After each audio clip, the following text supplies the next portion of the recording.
ಆಕಾಶವಾಣಿ ಮಡಿಕೇರಿ. ಅನಾದಿ ಗಾನವು ನಾನು ಹೇ ಅನಂತ ಗಾಯಕನೇ ನಿನ್ನ ಹಿರಿಯ ನಾಗರಿಕರೊಂದಿಗೆ ಸಂವಾದದ ಕಾರ್ಯಕ್ರಮ ಹಿರಿಯ ಜೀವಗಳ ಭಾವ. ಗಾಯಕನೇ ನಿನ್ನ ಅನಾದಿ ಗಾನವು ನಾನು. ಕೇಳಿ ಕಾರ್ಯಕ್ರಮ ಹಿರಿಯ ಜೀವಗಳ ಭಾವ.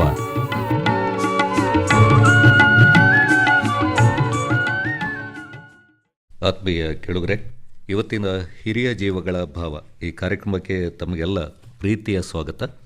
ಇವತ್ತು ನಮ್ಮ ಜೊತೆ ಮಾತಾಡಲಿಕ್ಕಿದ್ದಾರೆ BSNL ಭಾರತೀಯ ದೂರ ಸಂಪರ್ಕ ಸಂಸ್ಥೆ, ಇದರ ನಿವೃತ್ತ ತಾಂತ್ರಿಕ ಸಹಾಯಕರಾದ BS ಪರಮೇಶ್ ಸಾಗರ್ ಅವರು ನಮ್ಮ ಜೊತೆ ಇದ್ದಾರೆ.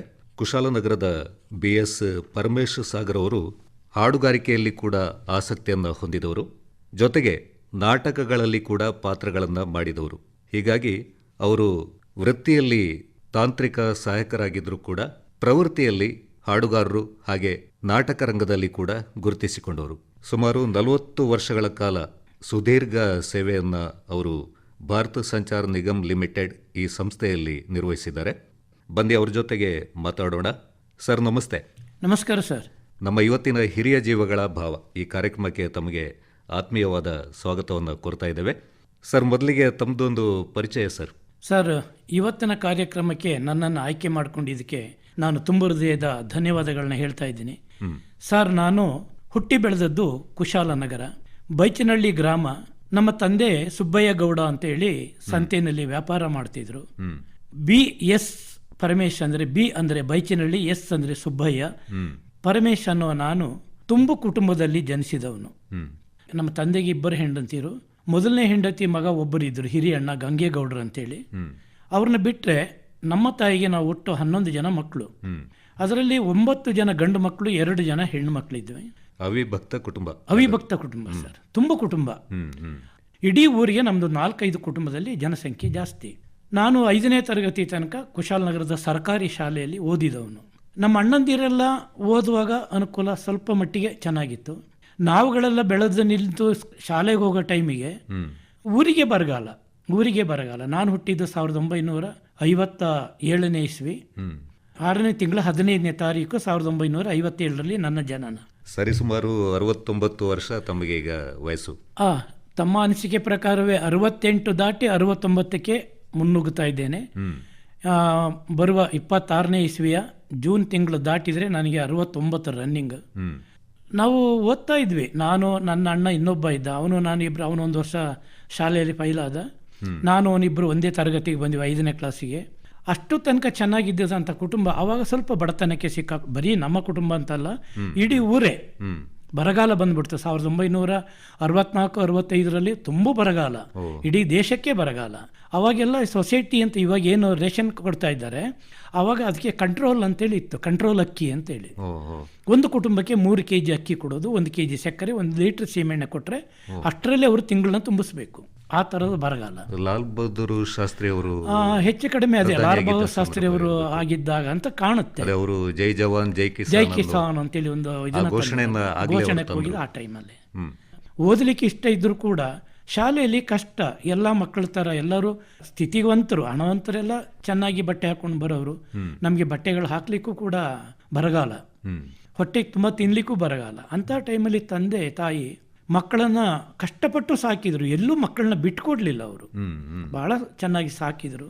ನಾನೇನು ಮಾಡಿದೆ, ವಿದ್ಯಾಭ್ಯಾಸನ ಮೊಟಕು ಮಾಡಿಬಿಟ್ಟೆ. 5ನೇ ಕ್ಲಾಸಿಂದ 6ನೇ ಕ್ಲಾಸಿಗೆ ರಿಸಲ್ಟ್ ಬರಲಿಲ್ವ ಅದು ಕೂಡ ಗೊತ್ತಿಲ್ಲ. ಹಾಗೆ ಶಾಲೆ ಬಿಟ್ಟು ಕೂಲಿಗೆ ಅಲ್ಲಿ ಇಲ್ಲಿ ಅಂತ ಹೋಗ್ತಾ ಇದ್ವಿ. ನಮ್ಗೆ ಕೂಲಿ ಕೊಡ್ತಿದ್ರು ಅವಾಗ. ತಾಯಿ ಜನಪದ ಹಾಡುಗಾತಿ, ಅವರು ಸುಸಂಸ್ಕೃತ ಕುಟುಂಬದಿಂದ ಬಂದರೂ ಕೂಡ ಗಂಡನ ಮನೇಲಿ ಈ ಬರಗಾಲ ಬಂತಲ್ಲ ಅಂತೇಳಿ ಅವ್ರ ಮನಸ್ಸಿಗೆ ಬೇಜಾರು ಮಾಡ್ಕೊಳ್ಳಿಲ್ಲ. ಮಕ್ಕಳನ್ನ ತುಂಬ ಚೆನ್ನಾಗಿ ಸಾಕ್ತಾ ಇದ್ರು. ಬಂದಾಗೆ ನೋಡುವ. ತಂದೆನೂ ಕೂಡ ಹಾಗೆ ಸಂತೆಗಳಲ್ಲಿ ದಿನಸಿ ವ್ಯಾಪಾರ ಮಾಡ್ತಿದ್ರು. ಸಂತೆಗಳಿಗೆ ಹೋಗಿ ಮಡಿಕೇರಿ, ಸುಂಟಿಗೊಪ್ಪ, ಸೋಮವಾರಪೇಟೆ, ಕುಶಾಲನಗರ ಇಂಥ ಸಂತೆಗಳಲ್ಲಿ ವ್ಯಾಪಾರ ಮಾಡ್ತಿದ್ರು. ಏನೇ ಮಾಡಿದ್ರು ಬರಗಾಲದ ಮಧ್ಯೆ ತಂದದ್ದು ಮನೆಗೆ ಅಷ್ಟೇ. ಇವತ್ತಿಗುಂಟು ನಾಳೆಗಿಲ್ಲ ಆ ಸ್ಥಿತಿ. ಜಮೀನಿತ್ತು 1 4 ಎಕರೆ, ಮಳೆ ಇಲ್ಲ. ನಮ್ಮದು ಮಳೆ ಆಧಾರಿತವಾದ ಭೂಮಿ, ಮಳೆ ಇಲ್ಲ. 2 ವರ್ಷ ಕಂಟಿನ್ಯೂಸ್ ಮಳೆನೇ ಇರಲಿಲ್ಲ. ಅಂತಹ ಟೈಮಲ್ಲಿ ಕಷ್ಟ ಕಾಲದಲ್ಲಿ ನಾವು ಶಾಲೆಯನ್ನು ಬಿಟ್ಟು ನಾನು ತಾಯಿ ಕೂಲಿ ಹೋದರೆ ಅವ್ರ ಜೊತೆಲಿ ನಾನು ಹೋಗ್ತಿದ್ದೆ. ಅವಾಗೇನು ತಾಯಿ ರಾಗಿದು ನಾಟಿ ಮಾಡಲಿಕ್ಕೆ, ಗದ್ದೆದು ನಾಟಿ ಮಾಡಲಿಕ್ಕೆ ಎಲ್ಲ ಹೋಗೋರು. ಹ್ಮ್ ಅವರನ್ನು ಏನಕ್ಕೆ ಕರೆಸ್ಕೊಳ್ತಿದ್ರು ಅಂತ ಹೇಳಿದರೆ, ಅವರು ಪಕ್ಕಾ ಜನಪದ ಹಾಡುಗಾತಿ. ಹ್ಮ್ ಹ್ಮ್ ಅವರೊಬ್ಬರು ಹಾಡ್ಕೊಂಡು ಅಲ್ಲಿದ್ದರೆ ಅವ್ರ ಜೊತೆಯಲ್ಲಿ ಹಿಂಬಾಲಿಸ್ಕೊಂಡು ಹೋಗೋ ನಾಟಿ ಮಾಡೋರೆಲ್ಲ ಖುಷಿ ಖುಷಿಲಿ ನಾಟಿ ಮಾಡೋರು. ಉತ್ಸಾಹ ಬರ್ತಾ ಇತ್ತು. ಅವರಿಗೆ ಒಂದು ಉತ್ಸಾಹ ಬಂದು ಬೇಗ ಬೇಗ ಕೆಲಸ ಆಗ್ತಿತ್ತು. ಹ್ಮ್ ಹಾಗೆ ನಾನು ಕೂಡ ಹೋಗ್ತಿದ್ದೆ. ನಾನು ಯಾಕೆ ಹೋಗ್ತಿದ್ದೆ ಅಂದರೆ, ಅವತ್ತಿನ ಕಾಲದಲ್ಲಿ ಹೊಟ್ಟೆಗೆ ಬಟ್ಟೆಗೆ ಕಷ್ಟ, ಮನೇಲಿ ಕೂತ್ರೆ ಏನು ಪ್ರಯೋಜನ ಇಲ್ಲ. ತಾಯಿ ಜೊತೆ ಹೋದರೆ ನನಗೆ 50 ಪೈಸೆ ಕೊಡ್ತಿದ್ರು. ಓ ತಾಯಿಗೆ 1 ರೂಪಾಯಿ ಕೊಟ್ಟರೆ ನನಗೆ 50 ಪೈಸೆ ಕೊಡ್ತಿದ್ರು. ಅರ್ಧ ನಿಮಗೆ ಸಿಗ್ತಾ ಇತ್ತು. ಹೌದು, ನಾನೇನಂದರೆ ಈ ಗದ್ದೆದ ಪೈರ್ ಉಂಟಲ್ಲ, ಅದಕ್ಕೇನು ಹೇಳ್ತೀವಿ, ಗದ್ದೆದು ರಾಗಿ ಪೈರ್ಗಳು, ಭತ್ತದ ಪೈರು, ಅದನ್ನು ಆ ಗದ್ದೆ ನಾಟಿ ಮಾಡೋರಿಗೆ ದಡದಲ್ಲಿ ನಿಂತು ಅದನ್ನು ಎಸೆಯೋದು. ಓ ಸುಮ್ಮನೆ ನನಗೊಂದು ಎಂಟರ್ಟೈನ್ಮೆಂಟ್ ಅದು. ಅವಾಗ ಏನಂತ ಗೊತ್ತಿಲ್ಲ, ನೀವು ಸಣ್ಣ ವಯಸ್ಸು. ಎಲ್ಲದಕ್ಕಿಂತ ಹೆಚ್ಚು ನಮಗೆ ಅಲ್ಲಿ ಹೋದವರಿಗೆ ಮಧ್ಯಾಹ್ನ ಅಡುಗೆ ಮಾಡಿಸ್ತಿದ್ದ ಊರುಗ, ಯಾರು ಕೆಲಸ ಮಾಡಿಸ್ತಾನೆ ಅವನು ಮಧ್ಯಾಹ್ನದ ಊಟ ಮಾಡಿಸ್ತಿದ್ದ. ಅವನು ಒಳ್ಳೆ ಊಟ ಸಿಕ್ತಿತ್ತು, ಅದೊಂದು ಖುಷಿ. ಜೊತೆಗೆ ಬರುವಾಗ 50 ಪೈಸೆ ಅದನ್ನು ತಾಯಿ ಕೊಟ್ಬಿಡೋದು. ಅದನ್ನು ತಾಯಿ ಕೊಟ್ಬಿಡೋದು, ಊಟ ಹೊಟ್ಟೆ ತುಂಬ ಮಾಡ್ಕೊಳ್ಳೋದು. ಈ ಥರ ಮಾಡ್ತಾ ಇದ್ದು ಕಾಲಕ್ರಮೇಣ ಹಾಗೆ ಕೂಲಿ ಹೋಗ್ತಾ ಹೋಗ್ತಾ ನಾನು ಕೂಡ ಗದ್ದೆಯಲ್ಲಿ ಉಳೋದು, ನೇಗಿಲಲ್ಲಿ ಉಳೋದೆಲ್ಲ ಅಭ್ಯಾಸ ಮಾಡಿಕೊಂಡೆ. ಕೂಲಿ ಕೆಲಸಕ್ಕೆ ಅಂತ ಹೋಗ್ತಾ ಇದ್ದೆ. ಒಂದು ದಿನ ನನ್ನ ಅಣ್ಣನ ಸ್ನೇಹಿತ ಅವರೇನು ಮಾಡಿದರು, ಕುಶಾಲನಗರ ಬಸ್ ಸ್ಟ್ಯಾಂಡಿನ ಮುಂದೆ, ಈಗ ಅದು ಹಳೇದು ಒಡೆದಾಕಿದ್ದಾರೆ, ಅದರ ಪಕ್ಕದಲ್ಲಿ ಬೇರೆ ಬಿಲ್ಡಿಂಗ್ ಆಗಿದೆ. ಆ ಬಿಲ್ಡಿಂಗು ಟೆಲಿಫೋನ್ ಎಕ್ಸ್ಚೇಂಜಿಗಾಗಿ ಕಟ್ತಾ ಇದ್ದಾರೆ. ಪೋಸ್ಟ್ ಆ್ಯಂಡ್ ಟೆಲಿಗ್ರಾಫ್ಸಿಗೆ ಅದು ಮೊದಲಿದ್ದದು. PNT. ಪಿ ಅಂದರೆ ಪೋಸ್ಟಲ್ಲಿ, ಟಿ ಅಂದರೆ ಟೆಲಿಗ್ರಾಫ್ಸ್. ಅದು ಈಗಿನ ಆಂಜನೇಯ ದೇವಸ್ಥಾನದ ಪಕ್ಕ ಅಲ್ಲಿ ಒಂದು ಆಫೀಸ್ ಇತ್ತು ಮಾಡಿ ಮೇಲೆ. ಅದು ಎರಡು ಒಟ್ಟಿಗೆ ಇತ್ತು.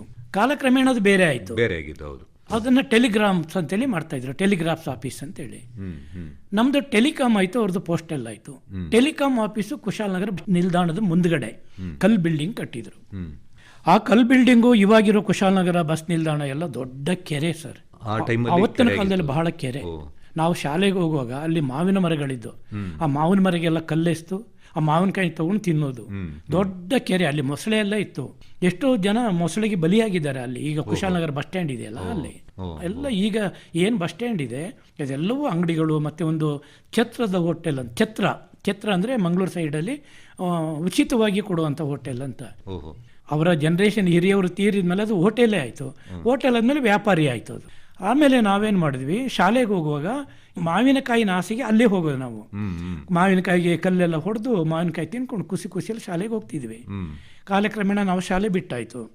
ಇಲ್ಲೇನಾಯ್ತು, ಈ ಮಾವಿನ ಮರಗಳೆಲ್ಲನೂ ಕಡ್ದಾಕಿ ಕುಶಾಲನಗರಕ್ಕೆ ಟೆಲಿಫೋನ್ ಎಕ್ಸ್ಚೇಂಜ್ ಬಿಲ್ಡಿಂಗನ್ನು ಕಟ್ಟಿದ್ರು. ಅಲ್ಲಿಗೆ ಮಾವಿನ ಮರ ಕೂಡ ಎಲ್ಲ ಹೋಯ್ತು. ಇದೇನಾಯಿತು, ಒಬ್ಬ ಕಾಂಟ್ರಾಕ್ಟ್, ಪಾಪ ಒಳ್ಳೆ ಮನುಷ್ಯ, ಮೊಹಮ್ಮದ್ ಅಂತೇಳಿ ಒಳ್ಳೆ ಕಾಂಟ್ರಾಕ್ಟ್, ಅವರು ಕಲ್ ಫೌಂಡೇಶನ್ ಹಾಕಿದರು. ನೆಲದಿಂದ 4 ಅಡಿ ಎತ್ತರಕ್ಕೆ ಕಲ್ ಫೌಂಡೇಶನ್ ಹಾಕಿದರು. ಸುಮಾರು 1 ವಾರ 15 ದಿನ ಅವರಿಗೆ ಇನ್ನೂ ಟೆಲಿಫೋನ್ ಎಕ್ಸ್ಚೇಂಜಿಂದ ಬಿಲ್ ಸ್ಯಾಂಕ್ಷನ್ ಆಗಿರಲಿಲ್ಲ. ಅದು ಸ್ಯಾಂಕ್ಷನ್ ಮಾಡಿಕೊಂಡು ಮತ್ತೆ ಫೌಂಡೇಶನ್ ಸ್ವಲ್ಪ ಕ್ಯೂರ್ ಆಗಲಿ, ನಂತರ ಅದನ್ನು ಮೇಲೆ ಗೋಡೆ ಏರ್ಸೋಣ ಅಂತೇಳಿ ಇದು ಮಾಡಿದರು. 1 ತಿಂಗಳು 2 ತಿಂಗಳು ಬಂದು ಬಿಟ್ಟು ನೋಡಿದಾಗ ಅಲ್ಲಿ ಫೌಂಡೇಶನ್ನೇ ಇಲ್ಲ, ನೆಲದೊಳಗೆ ಇಳಿದು ಹೋಗ್ಬಿಟ್ಟಿದೆ. ಅಂದರೆ ಅಂಥ ಒಂದು ಕೆರೆ ಇದ್ದಂಥ ಸ್ಥಿತಿಗತಿ, ಅದು ಊತು ಹೋಗ್ಬಿಟ್ಟಿದೆ ಕೆಳಗಡೆಗೆ. ತುಂಬಾ ಲೂಸ್ ಮಣ್ಣು. ಬರೀ ಕಲ್ಲಿನಲ್ಲೇ ಕಟ್ಟಿದ್ರಿಂದ, ಆದಷ್ಟು ಕಾಂಕ್ರೀಟ್ ಸಿಮೆಂಟ್ ಹಾಕಿ ಕಟ್ಟಿದ್ರಿಂದ ಅವರಿಗೆ ತುಂಬ ಲಾಸ್ ಆಗಿ ನಂತರ ಅದನ್ನು ಅವರ ಮಗನೇ ಕಂಟಿನ್ಯೂ ಮಾಡಿದರು. ಈಗಿರೋ ಬಿಲ್ಡಿಂಗ್ ಅಲ್ಲ, ಈಗಿರೋ ಬಿಲ್ಡಿಂಗಿಂದ ಈ ಪಕ್ಕದಲ್ಲಿದೆ, ಅದು ಒಡೆದಾಕಿಗೆ ಬೇರೆ ಏನೇನೋ ಮಾಡ್ತಾ ಇದ್ದಾರೆ. ಆ ನಂತರ ಅವರು ಚೆನ್ನಾಗಿ ಮಾಡಿಕೊಟ್ರು, ಸೀಟ್ ಹಾಕಿದರು, ಬಿಲ್ಡಿಂಗ್ ಎಲ್ಲ ಹೊಸದಾಯಿತು. ಅಲ್ಲಿಗೆ ಮುಂದುಗಡೆ ವೆರಂಡಾದಲ್ಲಿ ಕ್ಲೀನ್ ಮಾಡಿ ಒಂದು ಸ್ವಲ್ಪ ತೆಂಗಿನ ಗಿಡ, ಹೂ ಗಿಡಗಳನ್ನ ಹಾಕಲಿಕ್ಕೆ ಜನ ಬೇಕು ಅಂತ ಟಾಮ್ ಮಾಡಿದರು. ಅವಾಗೆಲ್ಲ ಟಮಟೆ ಒಡ್ಸ್ಕೊಂಡು ಹೇಳಿಸೋದು. ನಮ್ಮ ಅಣ್ಣನ ಸ್ನೇಹಿತ ಬಂದು, ಈ ಥರ ಅಲ್ಲಿ ಕೆಲಸ ಇದೆ, ಬರ್ತೀಯಾ, ಇವತ್ತು ಗದ್ದೆ ನಾಟಿಯಲ್ಲಿ ಇಲ್ಲಿ ಹೋಗೋದು ಬೇಡ, ಬಾ ನನ್ನ ಜೊತೆಯಲ್ಲಿ. ಅವ್ರು 1 ರೂಪಾಯಿ ಕೊಡ್ತಾರೆ. ನಮಗೆ 50 ಪೈಸೆಗಿಂತ 1 ರೂಪಾಯಿ ದೊಡ್ಡದಲ್ಲ, ತಲೆ ಒಳಗೆ ಅದು ಡಬಲ್ ಆಗ್ತದಲ್ಲ. ಇಲ್ಲಿ 2 ದಿನ ಮಾಡೋದಲ್ಲಿ 1 ದಿನ ಮಾಡ್ಬೋದಲ್ಲ.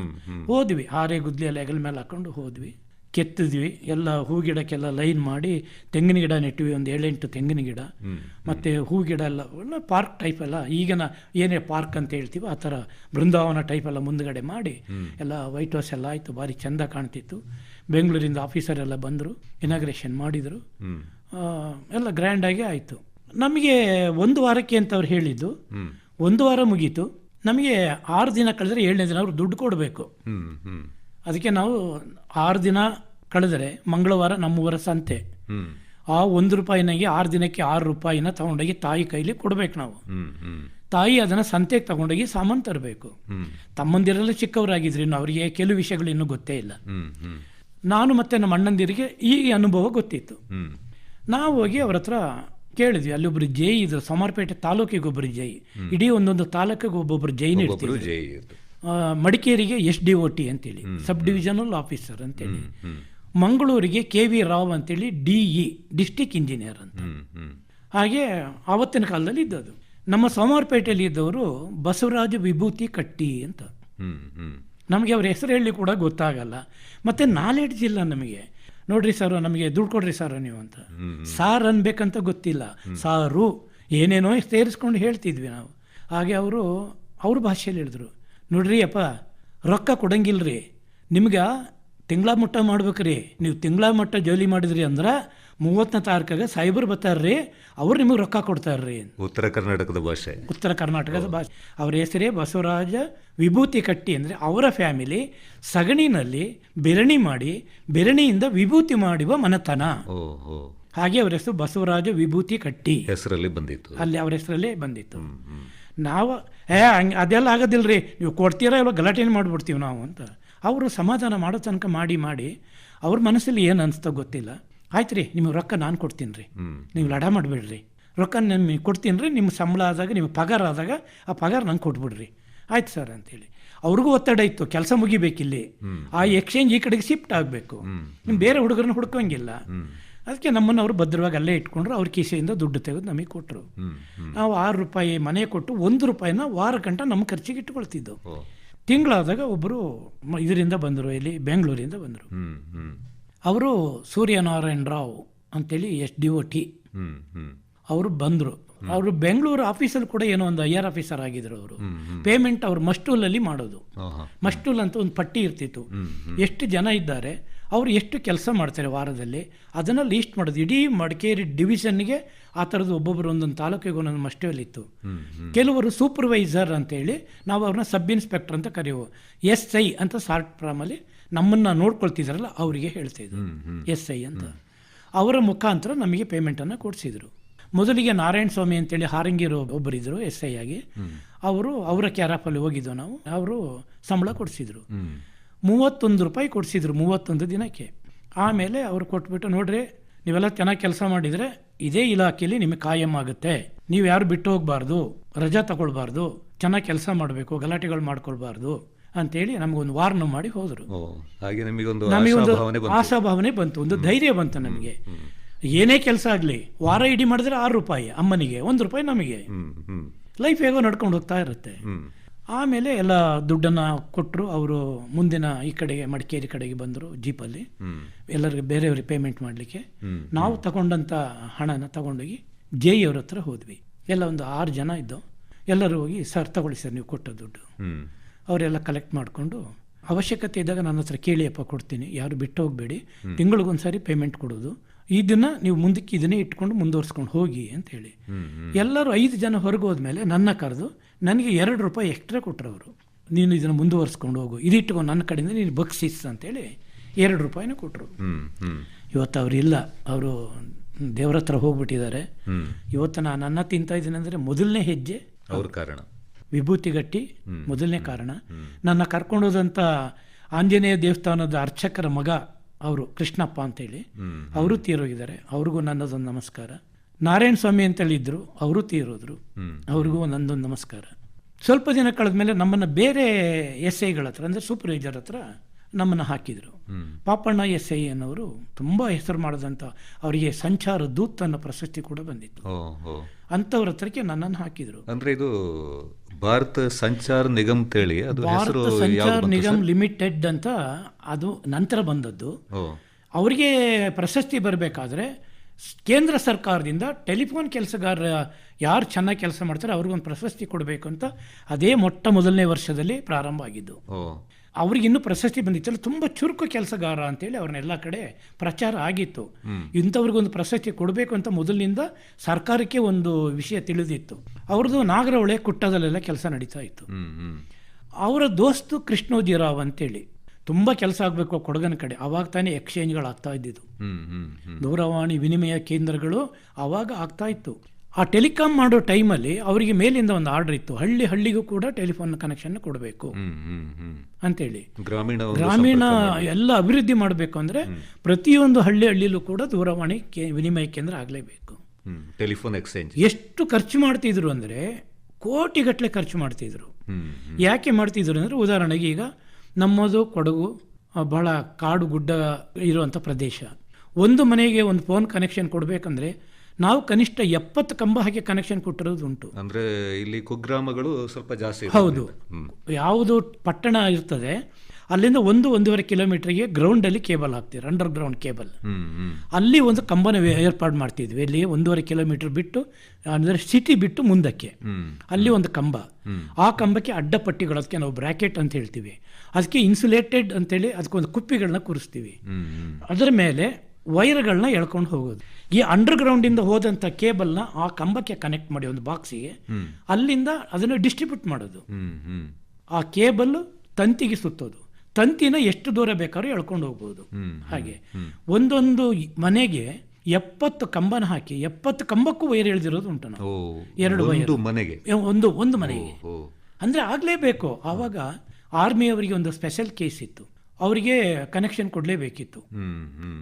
MP ಅವರ ಕೋಟದಲ್ಲಿ ಅವರಿಗೆ ಸರ್ವಿಸ್ ಮ್ಯಾನ್ಗಳಿಗೆ, ಸರ್ವಿಸ್ ಮ್ಯಾನ್ಗಳಿಗೆ ಕೊಡಬೇಕು ಅಂತ ಆಯಿತು. ಅದಾದ ನಂತರ ಇಂಡಸ್ಟ್ರಿಯಲ್ ಬೆಳಿಬೇಕು ಅಂತೇಳಿ ಆಗಿ ಇಂಡಸ್ಟ್ರಿಯಲ್ಗೆ ಕನೆಕ್ಷನ್ಗಳನ್ನ ಕೊಡಬೇಕು. ಈಗ ನೀವು ಒಂದು ಫ್ಯಾಕ್ಟ್ರಿ ಇಟ್ಕೊಂಡಿದ್ದೀರಾ, ನಿಮ್ಮ ಮನೆಗೊಂದು ಕನೆಕ್ಷನ್, ನಿಮ್ಮ ಫ್ಯಾಕ್ಟ್ರಿಗೆ ಒಂದು ಕನೆಕ್ಷನ್ ಕೊಡಬೇಕು. ಅದು ಕನೆಕ್ಷನ್ ಫ್ರೀ. ಅದರ ನಂತರ ಬಂದು ಬಿಲ್ ನೀವು ಕಟ್ಕೊಂಡು ಹೋಗ್ಬೇಕು. ಒಂದು ಕಂಬ 180 ಅಡಿ ಒಳಗೆ ಒಂದು ಕಂಬ ಹಾಕಬೇಕು. ಅದಕ್ಕೆ ನಾವು A4BC ಅಂತ ಹೇಳ್ತೀವಿ. ಅದು 24 ಅಡಿ ಇರ್ತದೆ.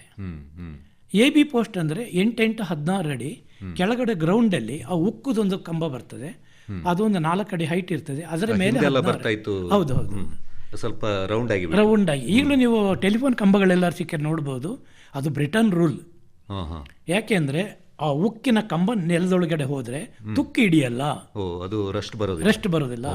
ಅದರ ಮೇಲೆ ಟಿನ್ ಸೀಟದ ಕಂಬಗಳು 2 ಪೀಸ್, 8 ಅಡಿದು 2 ಪೀಸ್. ಅದು AB ಪೋಸ್ಟ್ ಅಂತ ನಾವು ಹೇಳ್ತೀವಿ. ಹಳ್ಳಿಗೆ ಕೊಡುವಾಗ ಆ ಕಂಬಗಳು, ಅದಕ್ಕೆ ಅಡ್ಡಪಟ್ಟಿ ಫಿಟ್ ಮಾಡ್ತೀವಿ, ಅದಕ್ಕೆ ಬ್ರಾಕೆಟ್ ಅಂತೇಳಿ. ಅದರ ಮೇಲೆ ಕೂರಿಸೋ 2 ಗುಬ್ಬಿಗಳಿಗೆ ಇನ್ಸುಲೇಟೆಡ್. ಆ 2 ಗುಬ್ಬಿಗಳ ಮೇಲೆ 2 ವೈರ್ ಒಬ್ಬರ ಮನೆಗೆ ಹೋಗ್ಬೇಕು. ಒಂದು ಅರ್ಥ, ಒಂದು ಬ್ಯಾಟ್ರಿ, 2 ಹೋಗ್ಬೇಕು. ಅದರಲ್ಲಿ ನಿಮ್ಮ ಟೆಲಿಫೋನ್ ವರ್ಕ್ ಆಗಬೇಕು. ಆ ಥರ ಹಂಗೆ ಒಬ್ಬರ ಮನೆಗೆ ಕನೆಕ್ಷನ್ ಕೊಡಬೇಕು ಅಂದರೆ ಅವತ್ತಿನ ಕಾಲದಲ್ಲೇ ಕಡಿಮೆ ಅಂದರೆ ಒಂದು ಮನೆಗೆ 50,000 ರೂಪಾಯಿ ಇನ್ವೆಸ್ಟ್ ಮಾಡಬೇಕಾಗಿತ್ತು. ಲೇಬರ್ ಚಾರ್ಜು ಮತ್ತು ಮೆಟೀರಿಯಲ್ಸ್ ಸೇರಿದರೆ ಅವತ್ತಿನ ಕಾಲದಲ್ಲಿ 50,000 ಒಬ್ಬರ ಮನೆಗೆ ಕನೆಕ್ಷನ್ ಕೊಡಬೇಕಾದ್ರೆ ಅಷ್ಟು ಖರ್ಚು ಬೀಳ್ತಿತ್ತು. ಆದರೂ ಹಳ್ಳಿಗಳನ್ನ ಉದ್ಧಾರ ಮಾಡಬೇಕು ಅನ್ನೋ ಒಂದೇ ದೇಶದಿಂದ ಈ ಥರ ಅಲ್ಲ. ಅಲೆಕ್ಸಾಂಡರ್ ಗ್ರಾಹಂ ಬೆಲ್ ಅವರು ಟೆಲಿಫೋನ್ ಕಂಡುಹಿಡಿದ್ರು, ಅವರಿಂದ ನಾವೀಗ ಅನ್ನ ತಿಂತಾ ಇದ್ದೀವಿ. ಅವತ್ತೇ ಏನಾದರೂ ಮೊಬೈಲ್ ಬಂದಿದ್ರೆ ನಾವು ಯಾರು ಇವತ್ತು ಜೀವಂತವಾಗಿ ಇರ್ತಿರ್ಲಿಲ್ಲ.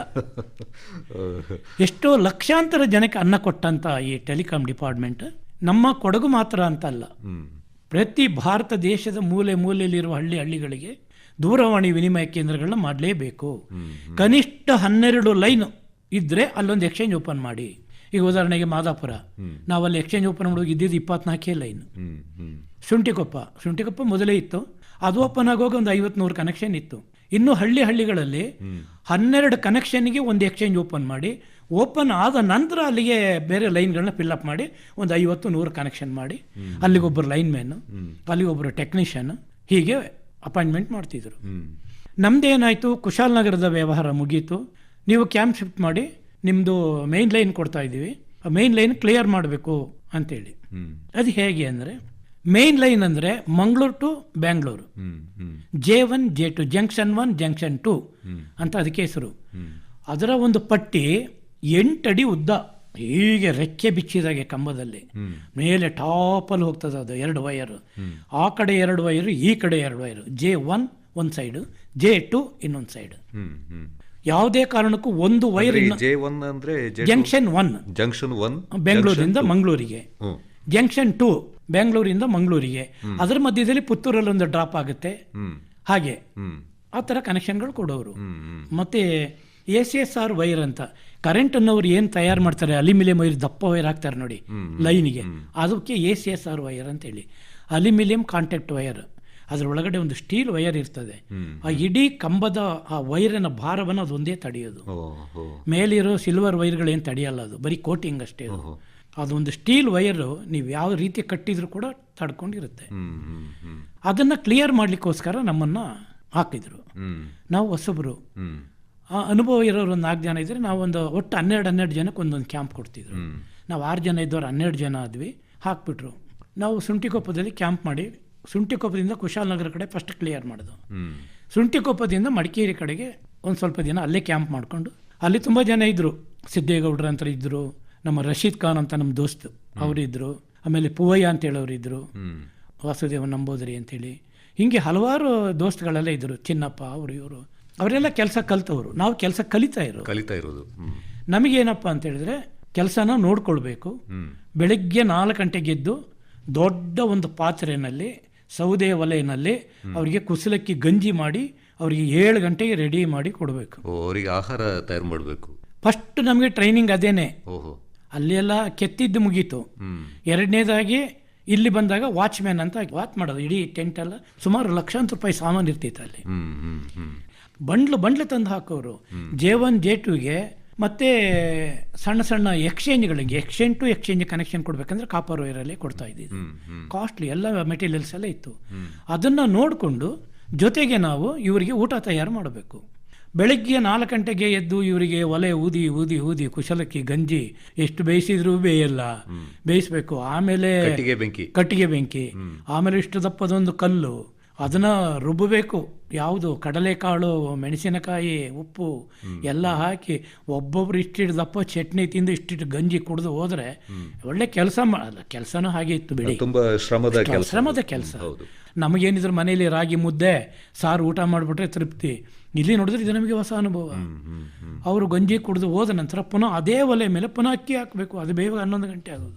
ಮಧ್ಯಾಹ್ನಕ್ಕೆ ರೆಡಿ ಮಾಡಬೇಕು. ಆಮೇಲೆ ಒಂದು ಒಳ್ಳೆ ಸಾರು ಮಾಡಿ ಟೆಂಟ್ ಎಲ್ಲ ಕ್ಲೀನಾಗಿ ಕಟ್ಟಿಬಿಟ್ಟು ಪಕ್ಕದವ್ರು ಯಾರು ಇದ್ರೆ ಸ್ವಲ್ಪ ನೋಡ್ಕೋತಾ ಇರಿ, ಇವರಿಗೆ ಊಟ ಕೊಟ್ಟು ಬರ್ತೀವಿ ಅಂತ. ಶುಂಠಿಕೊಪ್ಪದಿಂದ ಸುದರ್ಶನ್ ಸರ್ಕಲ್ವರೆಗೂ 3 ದಿನ ಊಟ ಹೊತ್ತಿದ್ದೀನಿ. ಅವ್ರ ಕೆಲಸ ಏನಂದರೆ ಲೈನ್ ಮೇಲೆ ವೈರ್ ಉಂಟಲ್ಲ, ಆ ಜಾಯಿಂಟ್ಗಳನ್ನ ಕ್ಲಿಯರ್ ಮಾಡೋದು. ದೃಷ್ಟಿ ಹಿಡಿದು ಬಿಡ್ತಿತ್ತು. ಅದನ್ನು ಕ್ಲಿಯರ್ ಮಾಡಿ ಮಾತಾಡುವ ಶಬ್ದ ಕ್ಲೀನಾಗಿ ಕೇಳಬೇಕು. ಆಮೇಲೆ ಆ ಇನ್ಸುಲೇಟೆಡ್ ಅಂತ ವೈಟ್ ಕಪ್ ಇರ್ತದೆ, ಕುಪ್ಪಿಗಳು, ಅದನ್ನು ಎಲ್ಲ ಕ್ಲೀನಾಗಿ ತೊಳೆಯೋದು. ಎಲ್ಲ ತೊಳೆದು ಪಳಪಳ ಪಳಪಳ ಒಳಿಬೇಕು. ಇನ್ಸ್ಪೆಕ್ಷನ್ಗೆ ಯಾರಾದರೂ ಆಫೀಸರ್ಸ್ ಬಂದು ನೋಡಿದರೆ ಇಲ್ಲಿ ಮೇಂಟೆನೆನ್ಸ್ ಆಗಿದೆ ಅಂತ ಗೊತ್ತಿರಬೇಕು. ಪಳಪಳ ಒಳಿಬೇಕು. ಜೊತೆಗೆ ಆ J1 J2 ಲೈನ್ ಹೋಗ್ತಿತ್ತಲ್ಲ, ಆ ಲೈನಿಂದ 6 ಅಡಿ ಆ ಕಡೆಗೆ 6 ಅಡಿ ಈ ಕಡೆಗೆ ಜಂಗಲ್ ಕಟ್ ಮಾಡಬೇಕು. ಒಂದು ಸಣ್ಣ ಬಳ್ಳಿ ಕೂಡ ಆ ವೈರ್ಗಳಿಗೆ ಏನಾದರೂ ತಾಗಿದ್ರೆ ನಿಮ್ಮ ಮಾತಾಡೋದು ಶಬ್ದ ಕೇಳಲ್ಲ, ಕರ್ಕರ ಕರ್ಕರ ಕರ್ಕರ ಕರ್ ಆಗಿರ್ತದೆ. ಅದಕ್ಕೆ ಗಾಳಿಗೆ ಏನಾದ್ರು ಬಂದು ಬಡಿದ್ರು ಡಿಸ್ಟರ್ಬ್ ಆಗುತ್ತೆ. ಹೌದು, ಹಿಂದೆ ನಾವೆಲ್ಲ ಮಾತಾಡುವಾಗ ಲೈನ್ ಅಲ್ಲಿ ಏನೋ ಡಿಸ್ಟರ್ಬೆನ್ಸ್ ಇದೆ ಅಂತ ಹೇಳಿ ಬರ್ತಾ ಇತ್ತು. ಈ ತರ ಕರಕರ ಕರ ಅಂತ ಹೇಳಿ ಸೌಂಡ್ ಕೇಳೋದು. ಅದರಲ್ಲಿ ಒಂದು 4 ಜನ ಮೇಲೆ ಇನ್ಸುಲೇಟೆಡ್ ಅದು ಇದೆಲ್ಲ ಕ್ಲಿಯರ್ ಮಾಡಿದ್ರೆ 4 ಜನ ಕತ್ತಿ ಕೊಡ್ಲಿ ಹಿಡ್ಕೊಂಡು ಕಾಫಿ ತೋಟ ಗೀಪಿ ತೋಟ ಏನು ನೋಡ್ತಿರ್ಲಿಲ್ಲ. ಅವ್ರ ಹತ್ರ ಪರ್ಮಿಷನ್ ತಗೊಳ್ಳೋದು ಕಡಿಯದೆ. ಪಾಪ ನಮ್ಮ ಕೊಡಗಿನ ಜನತೆ ಇದ್ದಾರಲ್ಲ, ತುಂಬ ಒಳ್ಳೆಯ ಜನ.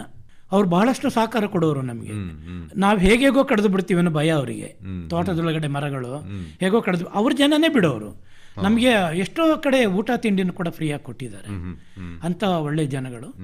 ಹಾಗೆ ನಾವು ಕೊಡಗನ ನಿಭಾಯಿಸಿ ಮಳೆಗಾಲದಲ್ಲಿ ಭಾರಿ ಸಮಸ್ಯೆ. ಅದರ ಜೊತೆಯಲ್ಲಿ ಜಿಗಣೆಗಳ ಕಾಟ. ಆಗಿನ ಕಾಲದ ಮಳೆಗೂ ಈಗಿನ ಕಾಲದ ಮಳೆಗೂ ತುಂಬ ವ್ಯತ್ಯಾಸ ಇದೆ. 12 ತಿಂಗಳಲ್ಲಿ 9 ತಿಂಗಳು ಮಳೆನೇ ಆಗನ ಕಾಲ, ಬಿಸಿಲು ಕಾಣಲಿಕ್ಕೆ 3 ತಿಂಗಳು. ಆ ಕೆಲಸ ಮಾಡಿಕೊಂಡು ಶುಂಠಿಕೊಪ್ಪದಿಂದ ಸುದರ್ಶನ್ ಸರ್ಕಲ್ವರೆಗೂ ಕೂಡ ಬರಿಗಾಲಲ್ಲಿ ನಡ್ಕೊಂಡು ಊಟ ಹೊತ್ತಿದ್ದೀನಿ. ನನ್ನ ಉದ್ದೇಶ ಒಂದೇ, ಏನೇ ಆಗಿರ್ಬೋದು, ನಾನು ಇದರಲ್ಲೇ ಬದುಕಬೇಕು, ಇದರಲ್ಲೇ ಬಾಳಬೇಕು. ತುಂಬ ಒಂದು ಇಷ್ಟಪಟ್ಟು ಕೆಲಸನ ಆಯ್ಕೆ ಮಾಡಿಕೊಂಡು 15 ದಿನ ಕಳೀತು. ಇನ್ನೊಬ್ಬರು ವಾಚ್ಮ್ಯಾನ್ ಚೇಂಜ್ ಆಯಿತು, ನನಗೆ ಅನುಕೂಲ ಆಯಿತು. ನಾನು ಅವ್ರ ಜೊತೆ ಹೋಗ್ತಿದ್ದೆ. ಕೆಲಸ ಕಲಿಬೇಕು, ಬರಿಗಾಲಲ್ಲಿ ಹತ್ತಬೇಕು, ಏಣಿಗಿಣಿ ಇಟ್ಕೊಂಡು ಹತ್ತೋಂಗಿಲ್ಲ. ಹತ್ತೋದು ಒಂದು ಟ್ರೈನಿಂಗು. 24 ಅಡಿ ಕಂಬನ 4 ಸ್ಟೆಪ್ಪಲ್ಲಿ ಹತ್ತಬೇಕು. ಕೆಳಗಿಂದ ನೆಗೆದ್ರೆ ಒಂದು ಸ್ಟೆಪ್ಪು, ಅದರಿಂದ ನೆಗೆದ್ರೆ ಮತ್ತೊಂದು ಸ್ಟೆಪ್ಪು, ಅದೊಂದು ನೆಗೆದ್ರೆ 3ನೇ ಸ್ಟೆಪ್ಪು, 4ನೇ ಸ್ಟೆಪ್ಪಲ್ಲಿ ಆ ಮೇಲೆ ಬ್ರಾಕೆಟ್ ಮೇಲೆ ಹೋಗಿ ಕೂರಬೇಕು. ನಾವು ಒಂಥರ 2ನೇ ಮಿಲಿಟರಿ ಇದ್ದಾಗೆ. ಕರೆಕ್ಟ್, 2ನೇ ಮಿಲಿಟರಿನೇ. KB ಅವ್ರಿಗಾದ್ರೆ ಆ ಕಾಲದಿಂದನೂ ಏಣಿ ಇದೆ, ಎಲ್ಲ ಇದೆ. ಬಟ್ ನಮಗಿಲ್ಲ, ಟೆಲಿಫೋನ್ನವ್ರಿಗೆ ಇಲ್ಲವೇ ಇಲ್ಲ. ಯಾಕಿಲ್ಲ ಅಂತ ಹೇಳಿದ್ರೆ ಅದಕ್ಕೊಂದು ಉತ್ತಮವಾದ ಒಂದು ಕಾರಣ ಇದೆ. ಒಂದೊಂದು ಮನೆಗೆ 70-80 ಕಂಬ ಇದೆ.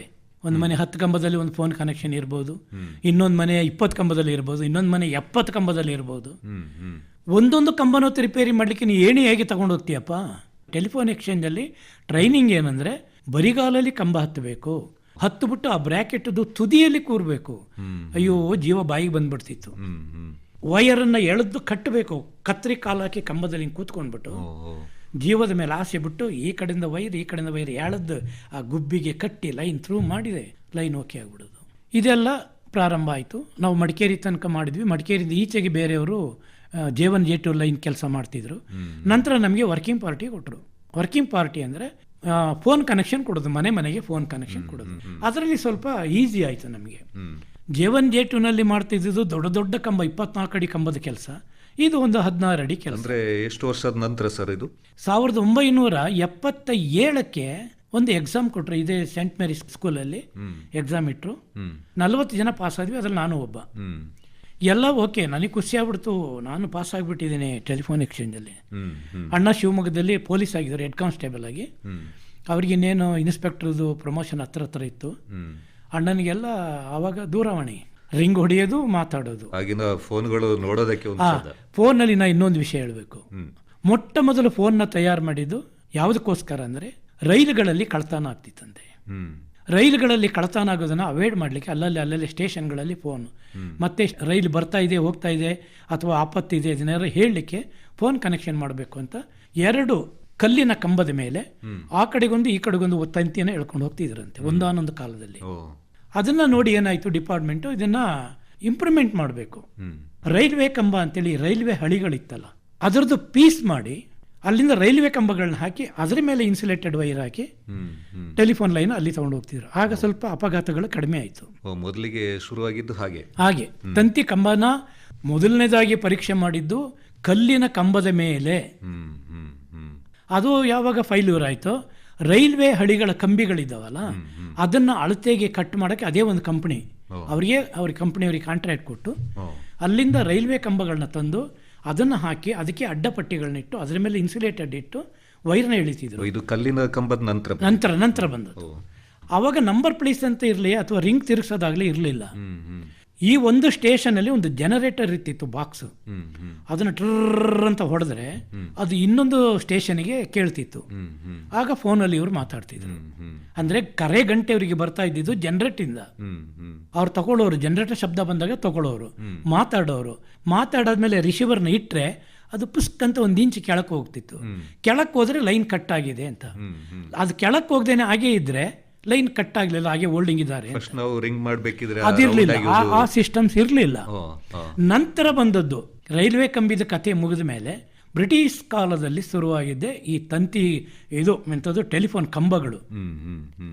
ಅದಕ್ಕೆ ಈ ಉಕ್ಕುದು 4 ಅಡಿ 6 ಅಡಿ 8 ಅಡಿ ಹೈಟಲ್ಲಿ ಮಾಡ್ತಾರೆ. ಮನೆಗಳಿಗೆ ತಗೊಂಡು ಹೋಗೋದು 4 ಅಡಿ ಇರ್ತದೆ.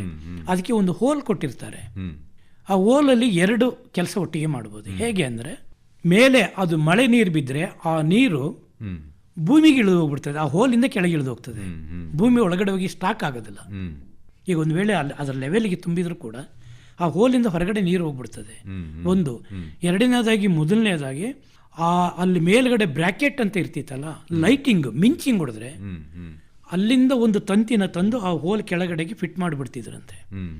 ಮೇಲೆ ಹೊಡೆದ ಲೈಟಿಂಗ್ ಮಿಂಚು ಡೈರೆಕ್ಟಾಗಿ ಭೂಮಿ ಒಳಗೆ ಹೋಗಬೇಕು. ಟೆಲಿಫೋನ್ ಮಾತಾಡೋರ್ಗಾಗಲಿ ಟೆಲಿಫೋನ್ ಕಂಬಕ್ಕಾಗಲಿ ಎಕ್ಸ್ಚೇಂಜ್ಗಾಗಲಿ ಏಟ ಆಗಬಾರ್ದು ಅಂತ. ಅಂದರೆ ಸಿಡಿಲಿಗೆ ರಕ್ಷಣೆ. ಕಂಬದ ತುದಿಯಲ್ಲಿ ಒಂದು ಕ್ಯಾಪ್, ಆ ಕ್ಯಾಪ್ಗೆ ಒಂದು ಬೆರಳು ಆಕಾರದಲ್ಲಿ ಒಂದು ಹೋಲು, ಆ ಹೋಲಿಗೆ ಒಂದು ಲೈಟಿಂಗ್ಸ್ ಅಂತೇಳಿ ಒಂದಿಷ್ಟುದ್ದ ಕಂಬಿ, ಒಂದು ರಾಡ್, ಅದನ್ನೇ ಫಿಟ್ ಮಾಡೋರು. ಅದು ಮುಂದಕ್ಕೆ ಪಾಯಿಂಟ್ ಆಗಿ ಚೂಪಾಗಿರೋದು, ಇಲ್ಲಿಗೆ ಥ್ರೆಡ್ ಆಗಿ ಇರೋದು. ಲೈಟಿಂಗ್ ಮಿಂಚು ಹೊಡೆದ ತಕ್ಷಣ ಆ ಮಿಂಚು ಕಂಬದೊಳಗಡೆ ಹಿಡಿದು ಭೂಮಿಗೆ ಹೋಗ್ತಿತ್ತು. ನೋಡಿ ಅವತ್ತಿನ ಕಾಲ ಬ್ರಿಟಿಷ್ನವ್ರ ತಲೆ ಹೇಗಿದೆ ಅಂದರೆ ಮಾತಾಡೋರಿಗೆ ಏಟಾಗಬಾರ್ದು, ಕಂಬಕ್ಕೆ ಏಟಾಗಬಾರ್ದು, ಎಕ್ಸ್ಚೇಂಜಿಗೆ ಏಟಾಗಬಾರ್ದು. ಇದುವರೆಗೆ ಹಿರಿಯ ಜೀವಗಳ ಭಾವ ಈ ಕಾರ್ಯಕ್ರಮದಲ್ಲಿ BSNL ಈ ಸಂಸ್ಥೆಯಲ್ಲಿ ನಿವೃತ್ತ ತಾಂತ್ರಿಕ ಸಹಾಯಕರಾದ ಕುಶಾಲನಗರದ BS ಪರಮೇಶ್ ಸಾಗರ್ ಅವರೊಂದಿಗೆ ಮಾತುಕತೆಯನ್ನ ಕೇಳಿದ್ರಿ.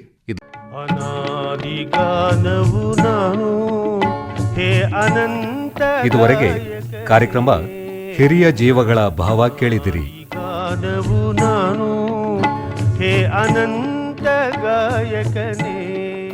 ಇದು ಆಕಾಶವಾಣಿ ಮಡಿಕೇರಿ ಕೇಂದ್ರದಿಂದ ಮೂಡಿಬಂತು.